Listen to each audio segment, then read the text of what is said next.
Hello guys. So nag-shopping tayo guys. Hindi ko pa naalis yung may tape dito. Oh. Meron siyang plastic na hindi ko maalis. Hindi maalis yun. Nilagay nila yung paper. Diyan may paste pala yung paste. Hindi maalis. Nag-shopping ulit ako sa Dollarama. Yan. Wala akong ganito, kaya lang malambot siya. Ito mas matigas. So, ipi-flip mo yung prinito. Mas maganda. Yan. Tinapon ko na yung dito ko kasi na siya. Medyo luma na. So, namili na naman tayo ng bago. Mura lang to guys. Ayun, may tubig. Mura lang to sa Dollarama para pag medyo may mga stain na, tapon na agad. Yan. Sabi ni Bossing. Ano tinapon?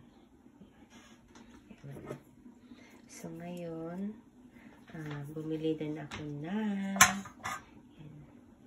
yan, paglagyan ng oil kasi wala kaming ganyan eh. So, bumili ako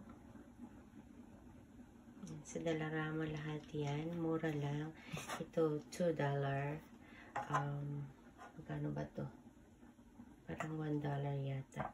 Kalimutan ko. Ito, mura din to, mga $5. Ito naman,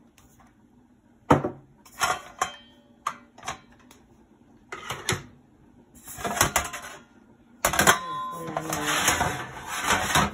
tag niya. Ito yung para sa cookies yan. Para sa cookies yan. Pero pwede din ko mga fish fillet. Lagay ko dyan. Pero meron akong glass na ginagamit para sa niluluto kong mga fish at meat sa oven. Yan na naman ang nabili natin guys. Para sa ating kitchen. Nag-shopping na naman si Inday. Kasi meron akong extra money sa mga overtime. So, nag-shopping na naman tayo. So, sa Dollarama, may mga cookies na ganito. Masarap to. So, gustong-gusto to ng anak ko. So, ito mga binili natin sa Dollarama. Ayan, mga cookies at chocolate candies. So, kahit matanda na ako guys, mahilig ako sa matamis. I bought a marshmallow for me. Yan. Pag nag-craving ako sa matamis. Yan, hindi lang yan pang bata guys. Pang matanda din yan. Mga marshmallow. Yan. Candy, gummies. Yan. After ko kumain for lunch, nasa work ako yan. Candy ako. Tapos bumili ako ng Halls. Yan, para kay Henry.